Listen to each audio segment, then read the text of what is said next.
Where was he actually? He was there, right? Yeah. I wasn't here, there, but Yeah, I can tell from watching it on TV where on the lawn he was. The little tree. Oh yeah. Oh, nice. like it would have been like, I don't know. It's a very interesting choice. Turns out we can shout from 40 feet away. Lungs feel expanded now. I had no doubt. His willingness to answer is always the key. I know, but I feel like that doesn't matter if we're far away or not. It depends on his Yes. mood, no? Yes. That's why I think they shouldn't make it hard for us to ask, because they will always determine whether they want to answer or not. And the thing is, you know, It's we just wanted gonna him make to them hear, look and I like don't the know Yes. how good his hearing Which is. is why I pulled my mask down. I'm fully vaxxed. I hope no one was offended by that. I think it's too difficult to. I did too. It's too difficult to. I got to run and do a live shot.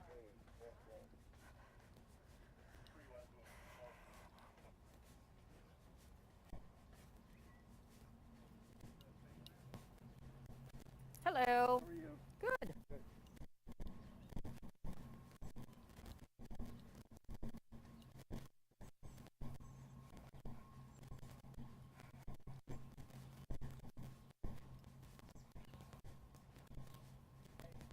Hi, how are you?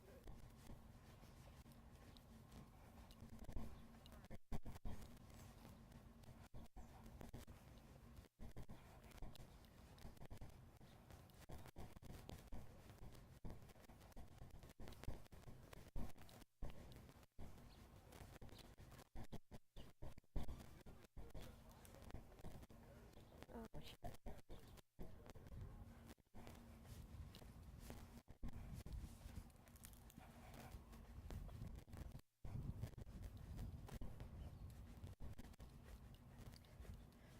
Many, many thanks. Period. Would be nice if that bumped us into the program.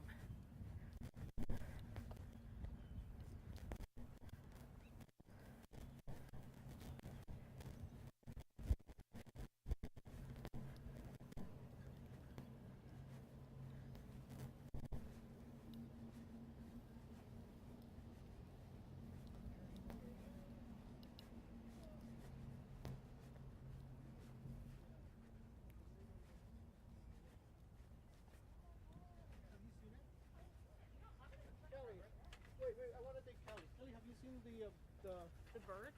the birds into the West Wing? Hmm? It's a great story. Oh, the birds? Oh, yeah, yeah, yeah. I have to run and do a live shot, but let's talk about it. Get that off here, and we can talk about what I emailed you later. Yes, indeed. I do want to talk about it. Okay.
Secretary Yellen helped manage the resulting financial crisis and recession.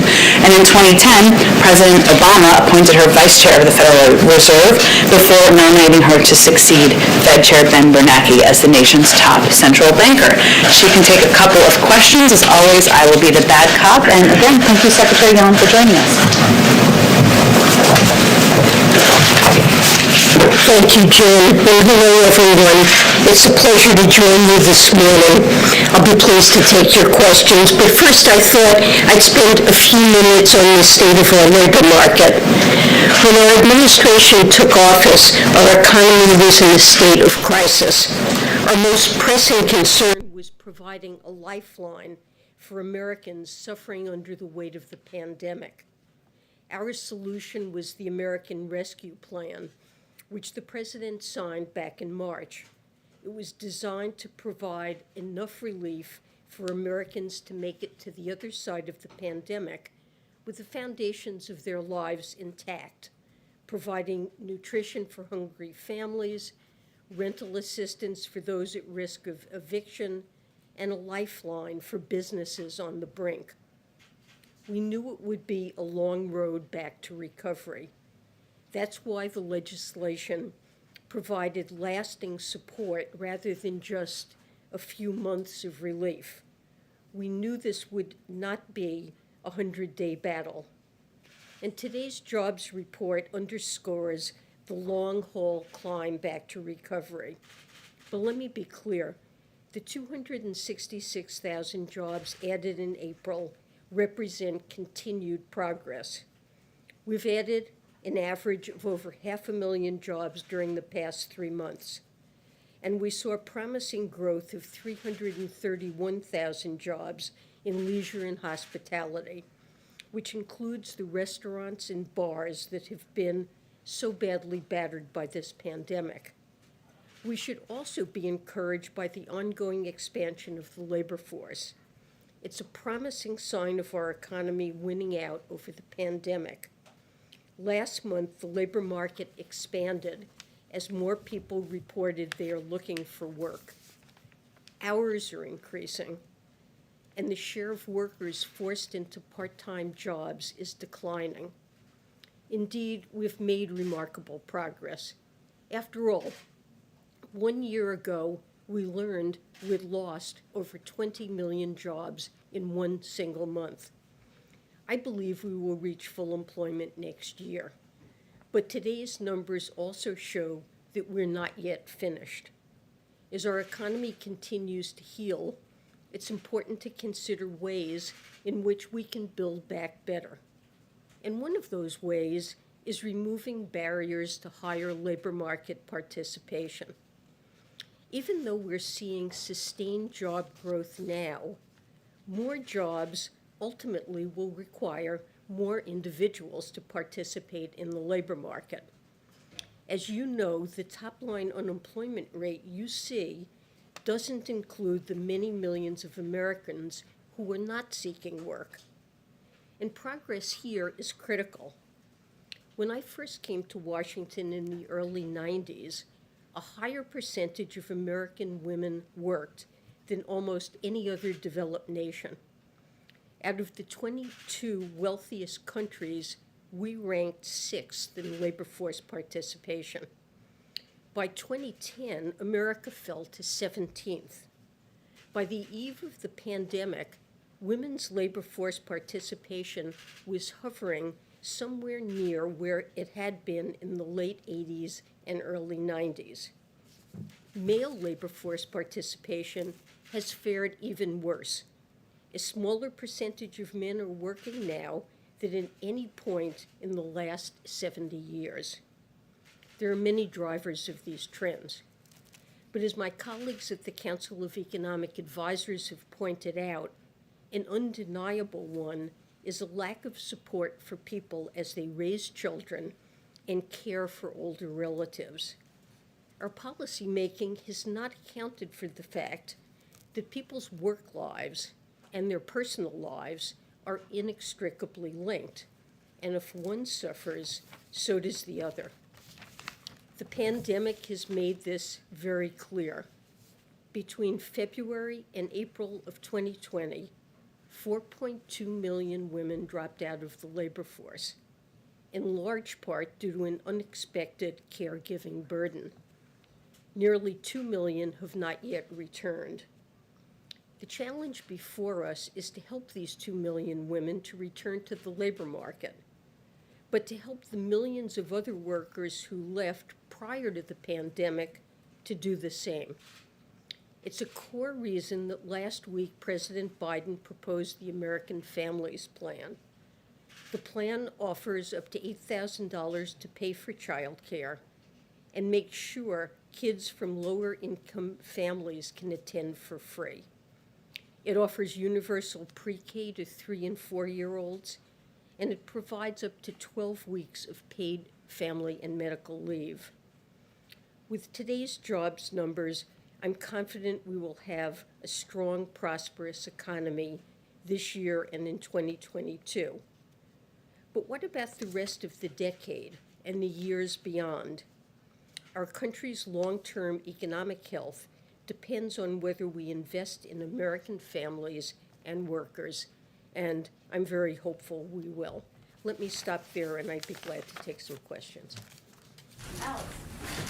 So President Biden suggested that the increased unemployment benefits have not affected the jobs report, but the Chamber of Commerce and some business leaders are arguing that it's easier for people to stay home. They're receiving more money than they would for them to go back to work. So what's your response? How do you explain the slowdown in hiring that we saw in this jobs report?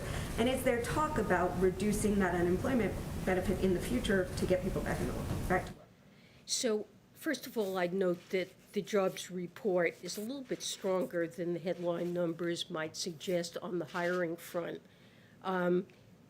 The number of people working part-time for economic reasons, namely involuntary part-time work, that number declined by 600,000, and average hours of work ticked up by 1/10. So that means that an extra margin in which employers are able to boost their labor is by adding to hours of existing employees, and that those employees want that extra work. They were involuntarily working part-time. You know, the labor market is volatile from month to month, and I think the best thing is to average through and say we've been creating over 500,000 jobs a month on average over the last 3 months. Look, but it's clear that there are people who are not ready and able to go back into the labor force. Many children are back in school, but not on a regular schedule. It's a challenge for parents to manage schedules where one child is in school a couple of days a week and another child is in school some different days during the week. So caregiving responsibilities and absence of childcare are still important reasons why people are unable to return to work. Concern about the pandemic and the health consequences, I think, remains a factor for many. I don't think that the addition to unemployment compensation is really the factor that's making a difference. There's no question that we're hearing from businesses that they are having difficulty hiring workers, although over 300,000 workers, I'd point out, were added this last month in leisure and hospitality, which is the most badly affected sector. But, when we look across states or across sectors or across workers, and if it were really the extra benefits that were holding back hiring, you'd expect to see that either in states or for workers or in sectors where the replacement rate due to UI is very high, you'd expect to see lower job finding rates. And in fact, what you see is the exact opposite. We've had a very unusual hit to our economy. And the road back is going to be somewhat bumpy. We have to expect that. There are a variety of bottlenecks that are also relevant. So we've seen motor vehicle production shut down in some places because of a shortage of semiconductors. There was a loss of jobs there this month. There were setbacks in the lumber industry because of shortages there. So, starting up an economy again, trying to get it back on track after a pandemic in which there are a lot of supply bottlenecks is going to be, I think, a bumpy process. But I really don't think the major factor is the extra unemployment. Secretary, Were you surprised, Madam Secretary, about the number? Because we've heard so much about a pent-up demand, a desire to get back. We've seen vaccinations rise, and we know that some of the funding in relief packages targeting businesses is in the bloodstream now. So were you surprised by the number, and how much of a change would you anticipate as the summer season and the reemergence continues? Well, I believe that the recovery will remain on track. And it may be bumpy from month to month for a variety of factors. There are often quite large revisions to months as well. There was data 2 days before this, the ADP data that suggested over 700,000 jobs would be created. Unemployment insurance claims had gone down. So if I had to write down a number is my best guess, it would have been higher. But I've watched data for a long time, and I know that it is extremely volatile. There are often surprises and temporary factors, and one should never take 1 month's data as an underlying trend. Besides, remember I said actually what happened is stronger, I think, than the headline number looks. And do you see the relief money in the bloodstream of the economy now making a difference? Oh, absolutely. I mean, we saw very robust spending, consumer spending, in the first quarter of the year. The stimulus checks getting out there stimulated a surge in spending. We're seeing services begin to pick up from very low levels.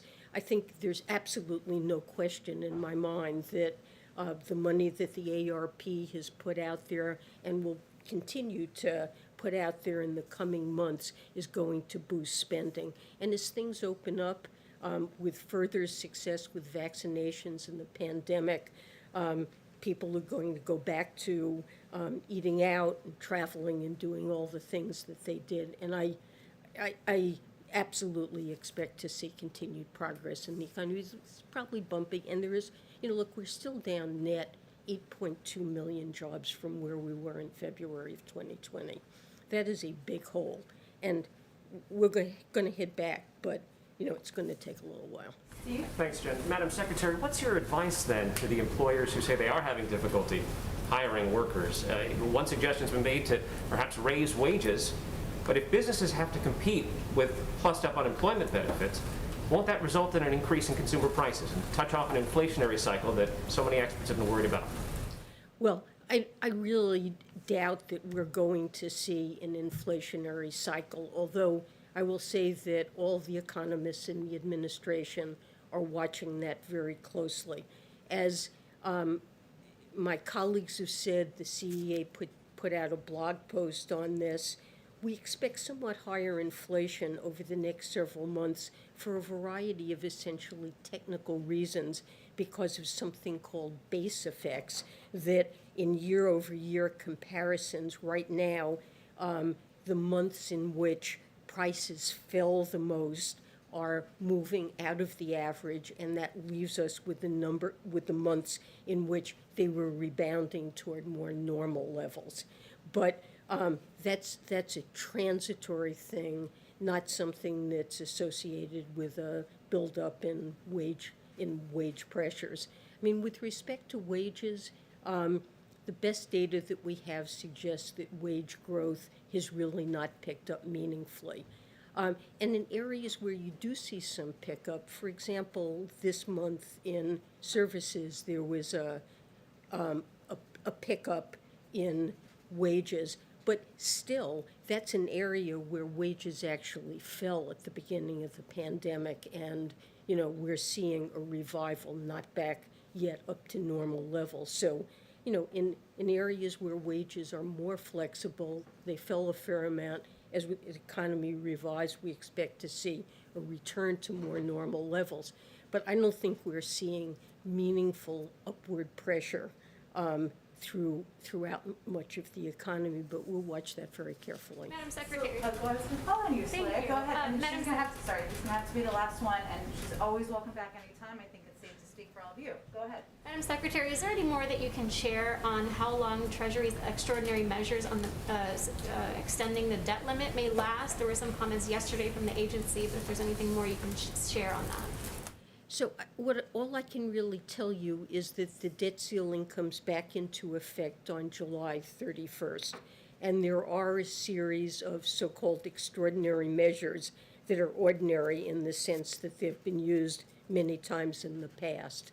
But it is exceptionally challenging this time to try to figure out just how long those measures are going to last, in part because of higher and more volatile spending and revenue numbers associated with the state of the economy and the pandemic. So we have evaluated a range of scenarios, and we are concerned that there are scenarios that would give a very limited amount of additional time through the use of extraordinary measures. But I can't really be more precise than that. Into October or further? I'm just saying there are scenarios in which, sometime during the summer, the extraordinary measures would run out. Thank you, Secretary Yellen, for joining us. My pleasure. Thank you, Jen. Thank you very much. Okay. Thank you, everyone. All right. I have just a couple of other items for all of you at the top here. As part of the American Rescue Plan, today we announced an allocation of $21.6 billion in emergency rental assistance to respond to the COVID-19 crisis. This much-needed funding will help prevent evictions and ensure basic housing security for millions of Americans, including middle-class landlords who rely on rental income to support their families. In addition to the funding, the administration announced new updated guidance to make sure that these funds get out quickly to those most in need of assistance. For the first time, the new guidance requires the program to offer assistance directly to renters if landlords choose not to participate. The new guidance also cuts down wait time before renters can access assistance and makes clear that funds can be used for moving-related expenses, security deposits, and other costs if a family is displaced. While the economy continues to recover, nearly 7 million Americans reported being behind on rent in the second half of April. More than 40% of those renters worry that they could be evicted sometime in the next 2 months, and almost 12 million Americans lack confidence that they can meet next month's rent. So this is clearly critical to a large swath of people across the country. I have a little bit of a week ahead for you here, I believe. Well, we'll get it to you immediately following the briefing afterwards. Alex, you want to kick us off? Okay, go ahead, Steve. I like it. Well, Secretary Yellen, give her more than she needs. Go ahead. Does the April jobs report affect how you approach the negotiations over the infrastructure plan? Well, Steve, let me say first that when we give you the week ahead, some of the components in there will include a leadership meeting that will be happening next Wednesday that we announced last week, I believe. It feels like a long time ago. That will certainly be an opportunity to discuss the American Jobs Plan, discuss ways we can work together on putting people back to work. But we've always felt, as you heard Secretary Yellen convey, and as you heard the President say earlier today, that the road to recovery would be up and down, and that there would be it was going to be important for us to put in place, pass a package, the American Rescue Plan, that addressed the crisis that was meant to rescue the country and the economy, and that we needed to invest far more than that to get to the point of recovery. So, certainly our focus will be on working with Democrats and Republicans. That hasn't changed, to get that done as quickly as possible, hopefully in a bipartisan way. And following up, is it time to reconsider encouraging people to stay home with unemployment benefits, given the rising in vaccination rates, the CDC guidance, this April job report? Well, I would say that we're not encouraging, you mean in terms of CDC guidelines or in terms of supplying unemployment benefits? Yes. Sorry. Unemployment benefits. Unemployment benefits. Well, let me first say, because there's been a little bit of confusion about this, that there are certain requirements. In order to receive any kind of unemployment benefit, claimants must be able, available, and actively seeking work. And workers are not permitted to refuse suitable work and continue to receive benefits. That all remains true, including under the Pandemic UI program. You're only allowed to refuse work and continue to receive benefits if you are sick with COVID, taking care of someone sick with COVID, or offered a job in an unsafe workplace. As the Secretary alluded to, there also continue to be challenges that are unique to this moment we're living through, including child care restraints, the fact that 2 million women are left the workforce, and that has an impact, of course, on people rejoining the workforce. But our view is that these benefits continue to provide necessary assistance to families, to people who are out of work, to address what remains a challenging point in our economy. Go ahead, Kelly.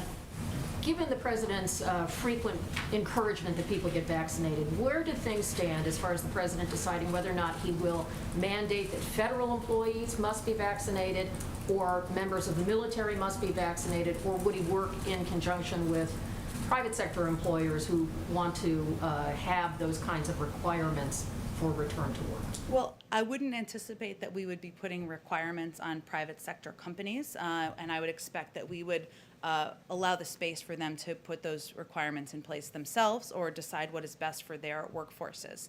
Obviously, I don't have any update. There's no new information I can provide on any requirements as it relates to federal employees, and certainly as it relates to the military, we would rely on the advice and guidance of the Secretary of Defense. So that's not something that's kind of in the works to consider whether the president would have that kind of a requirement? I don't have any update on that at this point in time. Does the president have a reaction to the indictments of 4 former police officers in Minnesota related to the George Floyd case and civil rights allegations against them? Well, obviously, we have seen the reports, and we are watching any follow-up closely. But we don't have any specific reaction to the legal actions that were announced today. I will say that, again, it's a reminder, as was the verdict in the Chauvin case just a few weeks ago, that there's still more that needs to be done. Well, that was a moment of justice, certainly, that it is just the beginning, and it's a reminder of the need to put police reform in place through our legislative process and put those reforms in place across the country. Thank you, Jen. Secretary Yellen said that the recovery would be bumpy and there would be different factors every month that contribute to it. What factors do you think led to what happened last month and the numbers dropping from an average of 500,000 to just over half of that? Well, as Secretary Yellen said, I like saying that since she was just here, we look at monthly averages. We don't, it's one of the reasons why we don't celebrate and bring champagne and balloons in when the numbers are far above expectations, is because we know that that we have to look across a span of time and not overanalyze one particular month. So we look at it as across the course of 3 months, there was an average of 500,000 jobs that were created. The prior administration created an average of 60,000 jobs per month. So that certainly is a positive trajectory.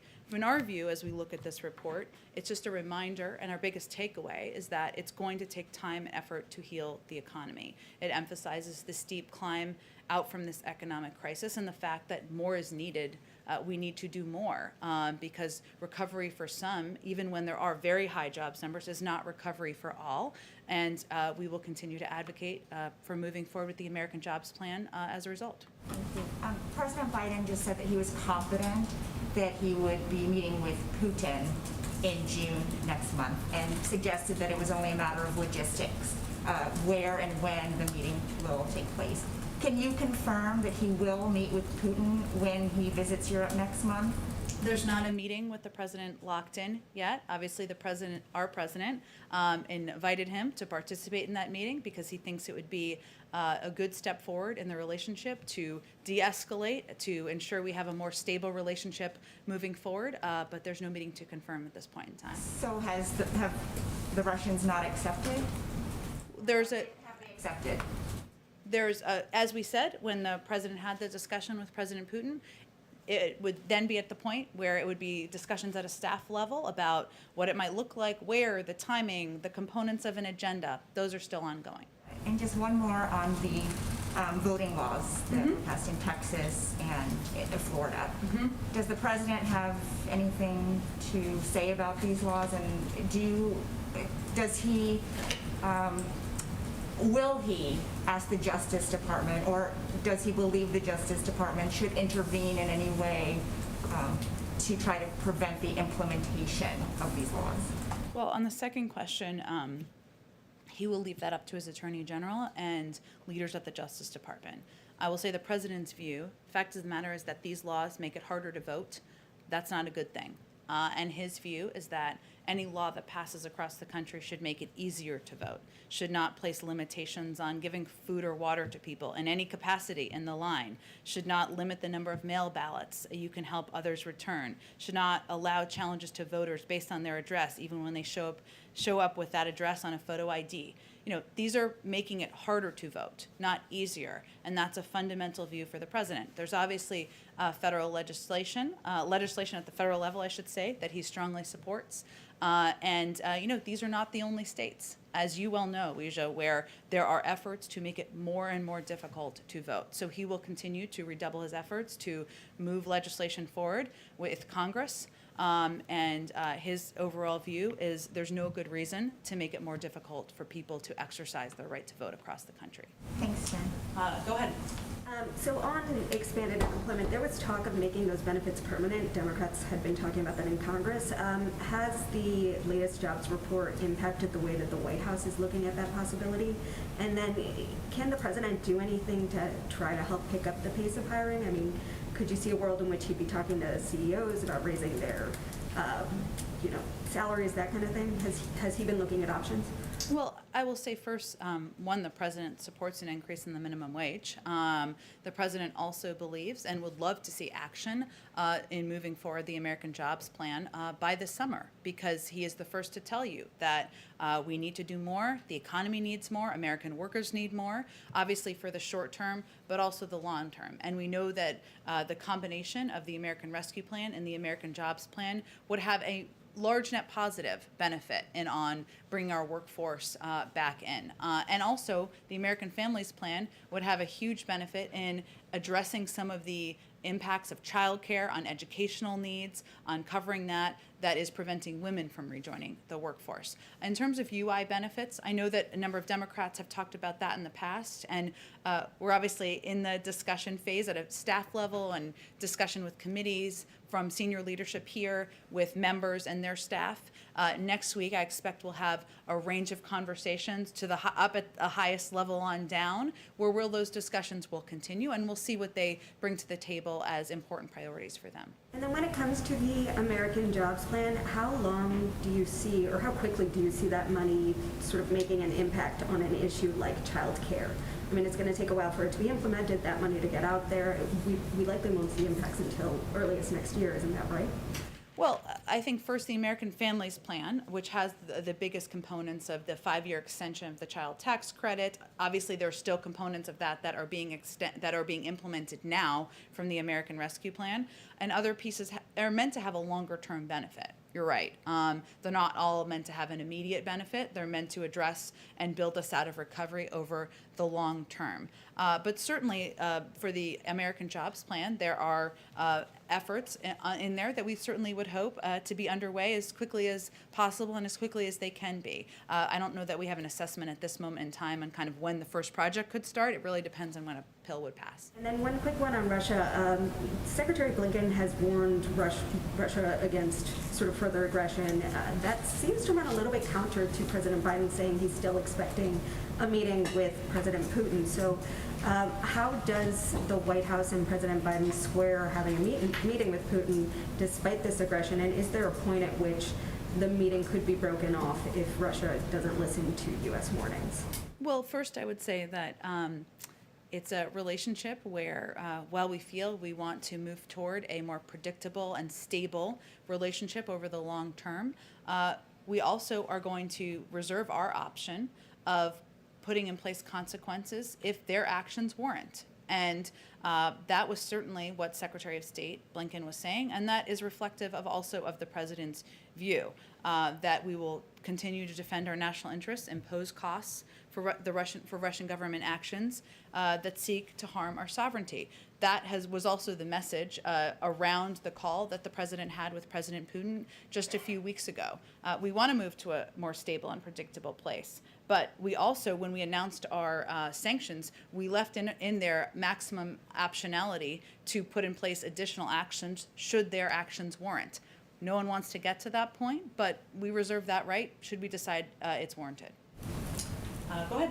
What's your message to Republican lawmakers who see today's jobs report as a reason not to pass this additional $4 trillion in spending, and how are you going to continue those negotiations given the report today?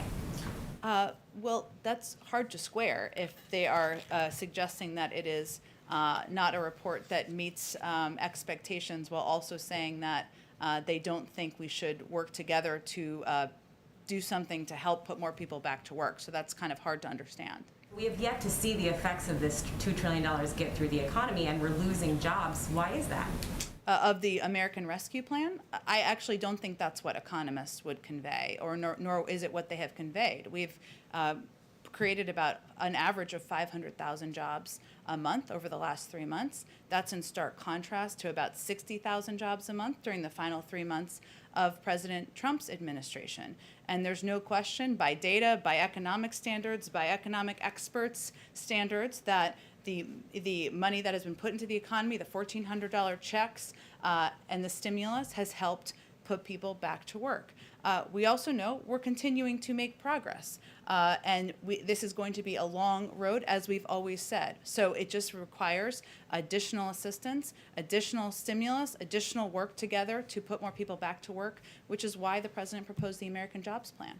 On the FDA's approval, expected to authorize the vaccine, the Pfizer vaccine for 12 to 15-year-olds any day now, what specific plans does the White House have in place to get the vaccine distributed to that age group? Well, the president talked about this just a couple of days ago, and if and when, we'll see, the FDA approves the EUA for 12 to 15-year-olds, we will absolutely operationalize and ensure that we're distributing that vaccine out into the country and in a way where we're meeting people where they are, working with primary care physicians, working with pharmacies, community health centers, and ensuring that we get that vaccine and those doses out to meet a new group of Americans who might be eligible. Go ahead. President Biden has a meeting next week with congressional leaders. What is he hoping to accomplish?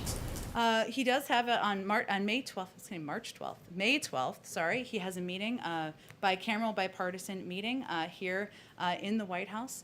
He's hoping to talk about ways that we can work together to put people back to work, to ensure we are making our workforce more competitive, to competing with China.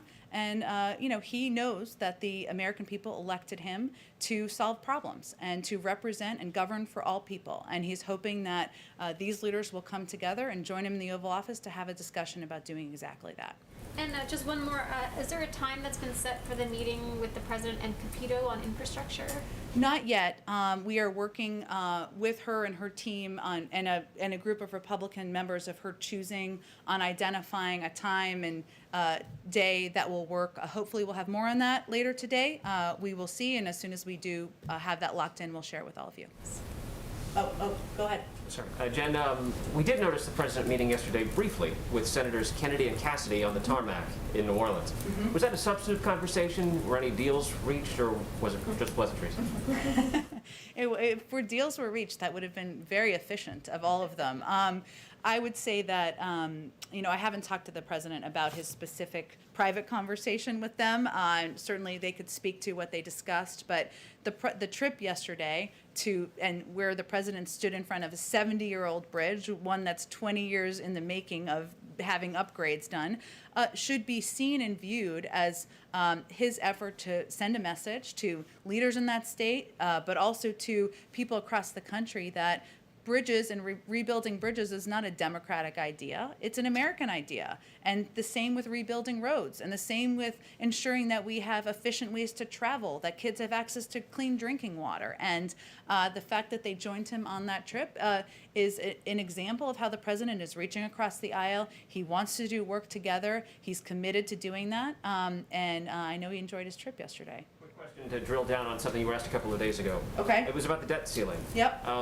Just to nail it down, because for the last 10 years or so, every time this issue comes up, there's been a robust debate in legal circles about whether the debt ceiling itself violates the 14th Amendment and the clause that says the debt of the national government should not be questioned. What's this administration's position on that question? Here's what I know, Steve, and I will talk with our legal experts on that because I don't want to speak out of turn.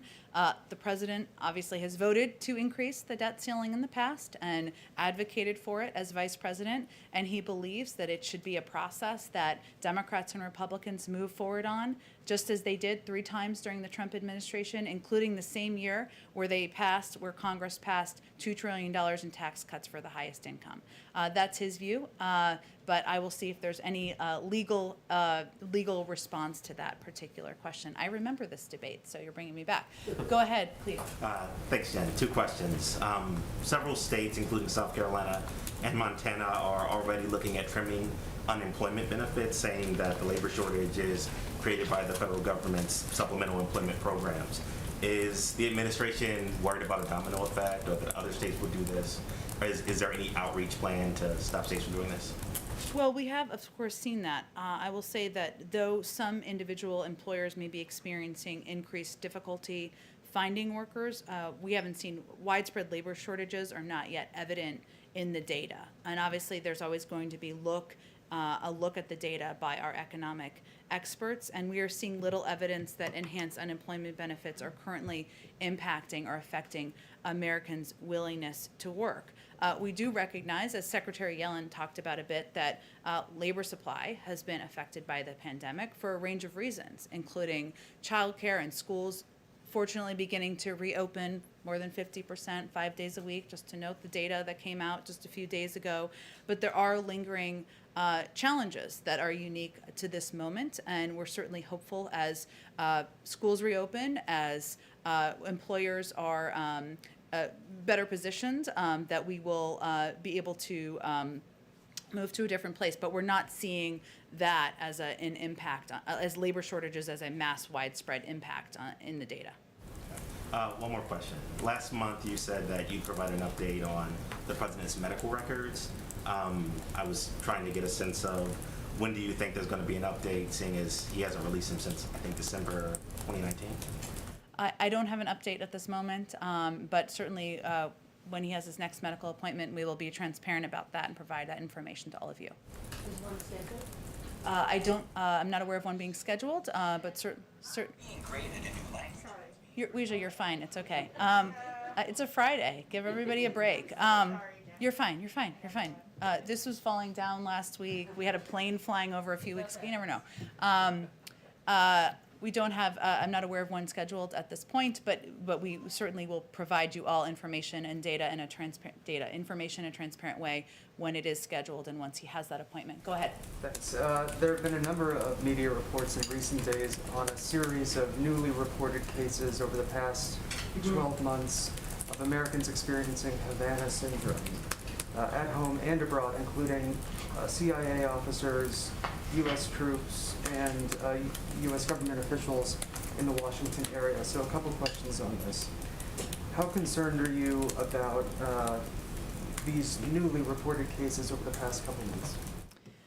Well, first, let me say that the health and well-being of American public servants is a paramount priority to the administration, and we take extremely seriously reports by our personnel of anomalous health incidents.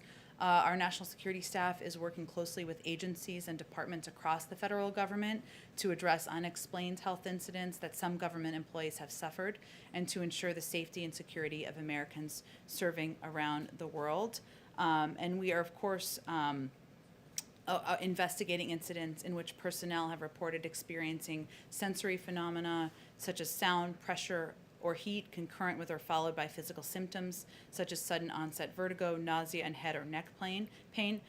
At this point, at this moment, we don't know the cause of these incidents, which are both limited in nature and the vast majority of which have been reported overseas. So right now we are working to investigate, taking every report seriously, and our national security team is overseeing that process. You say the vast majority have taken place overseas. How many cases have been reported to have occurred in the United States? I don't have any more specifics on reported incidents. I'm happy to see if there's more we can provide on that. And how many cases total have been reported over the 5 years that this phenomenon has been known to us? It's an excellent question. It's limited, but let me see if there's a more specific number we can provide to all of you. My last question on this.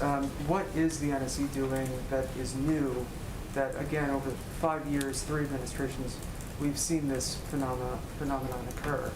What's new that they're doing to try to get to the bottom of it? Well, I can't obviously speak to what the last administration did or didn't do. What I can tell you is that our team is coordinating a full review of intelligence reporting to ascertain whether there may be previously unreported incidents that fit a pattern.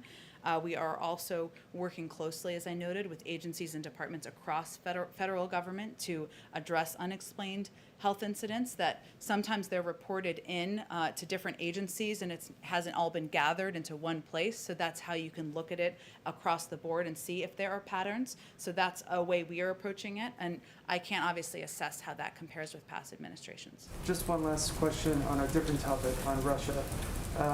What gives this administration the impression that Vladimir Putin wants a stable and predictable relationship? Well, all I can speak to, Michael, is what our intentions are and what's in the interest of the United States. And in our view, it's in the interest of the United States to have a stable and predictable relationship with Russia. It doesn't mean that we are going to hold back, as we've talked about a little bit before, from implementing consequences when their behavior warrants, as we did just a couple of weeks ago. But that's the reason that the president offered to have a meeting. Again, we're working through the question of, some logistics, but place, location, time, agenda, all the specifics, and that was always going to happen at a staff level. It's really up to them what they want to achieve, but here's what we know. The United States is a member of the G7. We're working in close partnership with our partners and allies around the world, from Europe to Asia to, on a range of shared global interests. And I think the question for Russia is whether they want to be a part of that global community. Go ahead, Jeff. Hey, Jen, how you doing? The first one, I know you're just doing your week ahead and it's not settled, but do you have a time for the BICAN meeting? Because as you know, House Republicans are going through some leadership elections. I've heard that. We don't have a time. It may be set, Jeff. Let me see. I think we'll put out some more details on the week ahead, but I don't have the time in front of me. Whether it's the first part of the day or the second part of the day? Correct. Correct. Back on the Russia issue, I know you've done a lot of these. Yeah. And you mentioned U.S. sovereignty, but Putin, there's also a move in Russia to crack down on internal dissent, including declaring Navalny's party as it's called an extremist group, which has caused its offices to shut down across the country. Could Russia do anything internally that would cause the summit to be off? Say the last part again? Is a crackdown on internal dissent something that would stand in the way of the summit? Well, first let me say that the United States put in place a number of sanctions in reaction to the treatment of Navalny in coordination with our European partners several weeks ago. It was separate, or it was earlier than the other set of sanctions that we announced, but we did to put those in place because exactly of their treatment of Navalny. Obviously, human rights, freedom of speech, freedom of expression, values are all issues that the President, Secretary Blinken, National Security Advisor Sullivan raised with their counterparts. But the invitation to have a discussion and have a meeting was not offered with the prerequisite that every issue is resolved in advance. We expect we will still continue to have disagreements, and we will certainly voice those if and when that meeting happens. So no, that wouldn't be a predetermined component of it, but certainly we will continue to voice concern, and we will put in place consequences as actions warrant. And just one more on vaccine holdover from Tuesday. The president said he talked up these ideas of incentives for people to get the shot, including sports tickets and shopping discounts and stuff like that. He said he liked that idea. Does he like the idea that some governors are floating of payments to people? And is there an issue of sensitivity when Americans are getting paid to get a shot, but people are dying in Brazil and India and all kinds of places? Well, there are a number of states who are implementing different programs to ensure they are meeting people where they are. They are reaching people who are less inclined to get vaccinated for a range of reasons. What we've actually seen in our data is that the big driving factor is access, and that's why we have massively increased our efforts to put more supply in pharmacies, to have mobile units, to partner with primary care physicians and doctors. But we know, as the president said, that states will take different actions and take different steps to ensure that their populations are vaccinated and that they're getting the shots in the arms of as many Americans as possible. That remains our first priority. At the same time, Jeff, as you know, we have also announced a number of steps we're taking to contribute to be a part of the global effort to defeat the pandemic, because we know that the pandemic will not be stopped by borders. Including the intention to distribute 60 million doses, to donate 60 million doses of AstraZeneca. And we also are going to work with international partners, with the pharmaceutical companies, to up the supply, to get as much supply out into the global community as possible. Okay with the idea if it works? He supports, we all support, the administration supports efforts by different governors to take steps to ensure there's more vaccines in the arms of Americans. Let me just go ahead. Thanks, Jim. On the subject of the stimulus checks, the president sent out a letter to millions of Americans who have gotten these checks. And just a few weeks ago, when you were asked if his name was going to be on the checks, he said this is not about him. So why did he feel the need to send this letter? Well, I think the primary driving reason at the time, several weeks ago, was that it could potentially delay the direct payments going out if they needed to be signed by the president. And we just didn't think that was an appropriate step to take. So this is a pretty standard letter that goes out with physical checks that are made, of which there are a small percentage of these checks that are actually physical checks. But it was just a letter that went out with them, but not intended to make it about him. It's about the American people, and we didn't have him sign the checks because we were concerned about any impact that would have on delaying them going out to the public. Okay, and a couple more questions for some colleagues who cannot be here. Okay. The first is from some of our friends in Atlanta, and it's about the Atlanta mayor's announcement that she is not going to seek re-election. She, of course, was a supporter of the president's. Just a few weeks ago, he even participated in a fundraiser for her. So was he given a heads up that she was about this announcement? What is his reaction to the announcement? And are there any discussions to bring her into the administration? I believe she's already announced what she intends to do. I'll let her speak to that, which is to go into the private sector, but I don't have any other insight into her decision-making. And she remains, of course, someone who the president has a fondness for, and they got to know each other a little bit during the campaign, but beyond that, I'm not aware of a heads up that he personally had. Okay, and one more for another colleague. Given today's jobs report, does the White House have any concerns about raising taxes on the wealthy as the president has proposed? We don't. What we're talking about here, just as a reminder, is bringing the highest income bracket up to what it was during President George W. Bush's administration, impacting about 1% of the public. No one making under $400,000 a year would have their taxes go up. That's a line in the sand for the president, and that remains his approach and policy moving forward. And also what these tax proposals are meant to do is to pay for a historic investment in infrastructure, historic investments in childcare and education, something that there is broad support for across the country. Go ahead. Thank you, Jen. I have two questions. I just asked President Biden if he believes the Iranians are serious about negotiation in Vienna, and he said yes, but how serious and what they're prepared to do. So after 3 rounds of talks, is the White House frustrated with the lack of progress? Are you there where you want to be? And if diplomacy fails, what are your options to stop Iran from acquiring nuclear weapons? Well, first, we always knew that this would be a long process and challenging. But we also feel that it has been a good sign that there have been diplomatic engagements over the past several weeks, even through indirect channels with the Iranians. Some progress has been made, and we have a better idea of what we need to do moving forward. Both to come into, of what we need to do to come back into full compliance, and Iran has a better idea of what it needs to do to come back into compliance. Returning to the deal, as you know, would require Iran to significantly roll back its nuclear program and block every available pathway to a nuclear weapon. But the talks are continuing. That is a good sign, and I'm not going to get ahead of a prediction of what the outcome will be of them. Right, okay. On Yemen, the President envoy, Linda King, just got back from the region, as you know, from the Gulf, and he said that they offered a fair deal to the rebels in Yemen, the Houthis, and they rejected it. What leverage does the White House have, considering that the President put it as a top priority for him to end the war in Yemen and the suffering of the Yemeni people? Are you talking about the group that the administration group that was just overseas on a trip to? But the P1 and the UN as well, they've been part of this as well.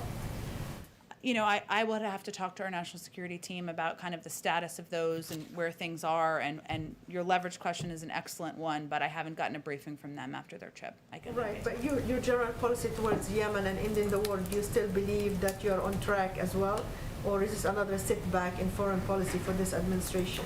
No, we still are moving forward on our path. Obviously, we want to get to a point where there is stability, where there is a lasting ceasefire in the region, and that certainly is our objective.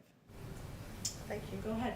Thanks, Jen. I have questions on a couple different topics. First, given the number of former Obama administration officials that are now in this Biden administration and the president's relatively light schedule, there's a growing perception that this is really just the third term of President Obama. What do you say to people who say that? Who were saying that? Who's saying that? You hear that a lot in the media. Who in the media? Different people. Like? Well, there was lots of questions about when you had Japanese Prime Minister Suga here on the one and only so far in-person bilateral head of state meeting. It was Vice President Kamala Harris who greeted the Prime Minister. Many people found that odd. She's already taking independent one-on-one calls with key allies like Prime Minister Morrison and Justin Trudeau. So I just want to get your reaction to people who question that. Well, it's hard to react when I don't know what people you're talking about. I will say that the president met with the prime minister, as you know, and had a full meeting, a full press conference afterwards, and they even shared a meal. So, and the president has had dozens of conversations and calls with world leaders, and should be no surprise that the vice president is also playing an important role, engaging with and having discussions with foreign leaders. It's more so than other vice presidents have. How so? I'd love to see the data. If you want to present that to us. Provide you with that sometimes, and would Sure. love to get your reaction on it. Would welcome it. Excellent. And then on the coronavirus, it's a matter of public record that Dr. Fauci and the NIH funded gain-of-function experimentation research at the Wuhan Lab of Virology. And given the questions about that lab, why would Dr. Fauci and the U.S. fund that kind of experiments, that kind of research in a Chinese lab? I'm sorry, I can't hear you super well. What was the beginning part of your question? I said that the NIH and Dr. Fauci had provided funding to the Wuhan Lab of Virology. That's the lab in question when we talk about the lab leak theory. And given that gain-of-function research is dicey, why would the U.S. fund that in China? Why would Dr. Fauci? I'm happy to send you to the NIH about more specifics of what program they funded and more details of that. Now, I do have one more follow-up on Okay. that because the president hasn't really weighed in. Dr. Fauci is one of the voices who discredit the lab leak theory, but now there's more officials in the Biden administration, like the Director of National Intelligence, the CIA Director, and now also the NIH Director, who say that this cannot be ruled out, and there's calls for more investigation into it. Who does the president agree with, Dr. Fauci or the other officials? Does he think it was a lab leak? Well, the president has said, and I've said from here many times, that there needs to be a credible, independent investigation through the World Health Organization, and that one that relies on data, relies on participation from China and other countries that may have information. That's certainly something everybody has called for, and we look forward to that happening. Spoken with President Xi about the origins of the coronavirus yet. He said just a few weeks ago he hadn't yet. I think we have given a readout of his call, and also that the president believes there should be an independent investigation led by health experts, and one where their data is provided, that's provided transparently to our medical and science experts here in the United States, and we look forward to reviewing that. We're going to have to go on. Go ahead. I'm sorry, Emerald. I think you've had plenty of time today. Go ahead. Go ahead. Secretary Yellen talked today about how schools being open kind of unevenly, hybrid, some days it's in person, some days it's not, can affect people's ability to go back to the workforce. Secretary Walsh mentioned that earlier. And I think both Secretary Yellen, Walsh, and you have all mentioned childcare as well. Given today's jobs report, is that an indication that there is more the administration needs to do to get more schools open faster, or an indication that childcare needs to move higher on the priority list? Well, first let me say what Secretary Cardona has conveyed, which is consistent with the president's view, is that we need to have schools open 5 days a week, 100% of schools across the country. We've seen data come out, that's from March. There's a little bit of a delay, not delay, it's done on a monthly basis, but it's done about a month later, which shows that more than 50% of schools are open 5 days a week. That's moving in the right direction, but there's certainly more work that needs to be done. And they're looking toward, of course, the fall. As Secretary Cardona has said, he wants schools to open quickly. They have the resources now. We have mitigation steps and measures that have been put out by the CDC, and he is working, this is his top priority, and he's working with districts across the country to do it as quickly as possible. So there was already an urgency in doing that, ensuring that was happening as quickly as possible, but there's no question that the impact of the pandemic, the fact that 2 million women have left the workforce, the burdens of, the challenges of balancing work, childcare, elder care at times, has had an impact on women and on our economy overall. Can I do a quick follow-up on the Iran question? Yeah.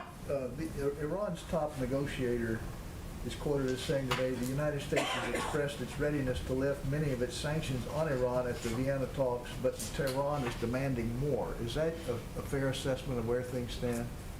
Well, first let me say the State Department has done briefings on this, but let me reiterate what they have said, which is that we will not get into a situation where the United States does more than is required by the JCPOA agreement in terms of sanction relief, and Iran does less. So what we're really talking about is mutual return to compliance with the JCPOA. We'd be prepared to lift the sanctions necessary for our JCPOA compliance only if Iran were prepared to return its nuclear program to its JCPOA status.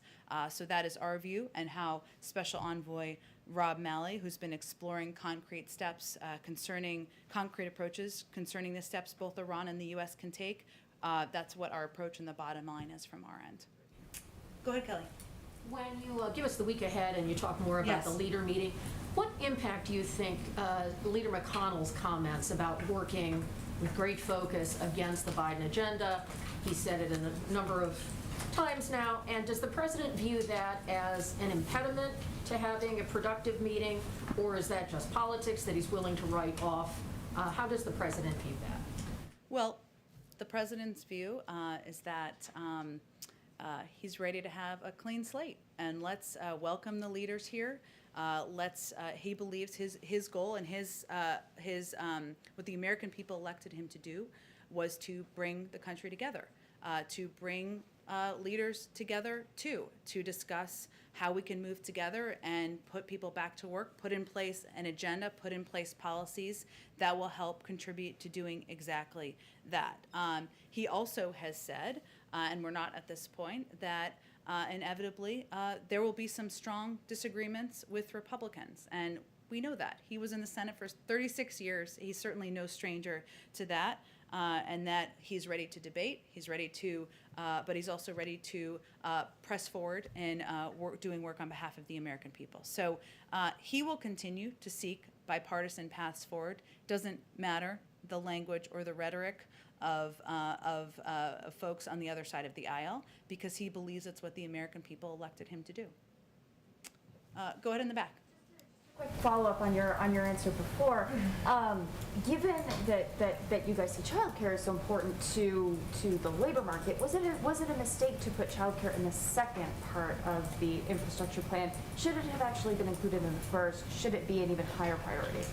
Well, first, the child tax credit was extended in the American Rescue Plan, and those benefits, which are currently being implemented and going out to families across the country, is something that we think will help reduce poverty and help families who need help the most at this time.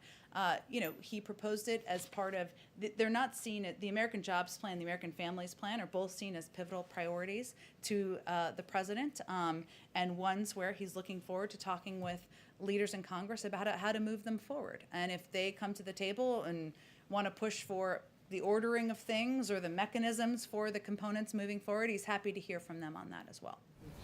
Thank you, everyone. Oh, I'm sorry. Oh, hello. I forgot it was Friday. Hello. Well, thank you. I apologize.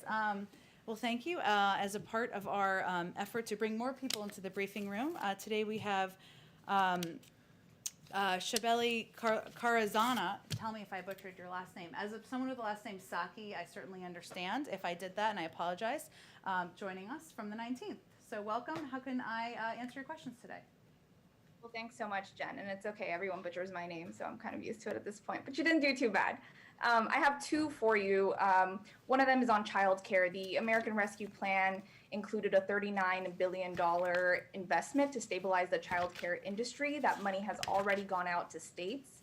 But the administration also said it would provide guidance on how the states should best disperse those funds. It's an important question considering the massive administrative challenge this poses for states. So I'm considering that money's been out for about a month now, or almost a month. When is the guidance from the administration coming, and what can we expect it to say about what states should prioritize when distributing the funds?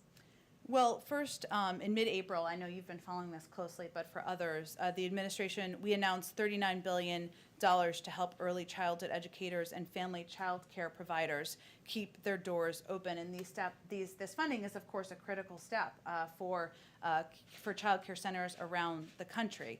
You're right that the next step is providing this guidance for how it should be distributed. We're also working at the same time to implement and get a lot of programs up and going and implement the American Rescue Plan as quickly as possible.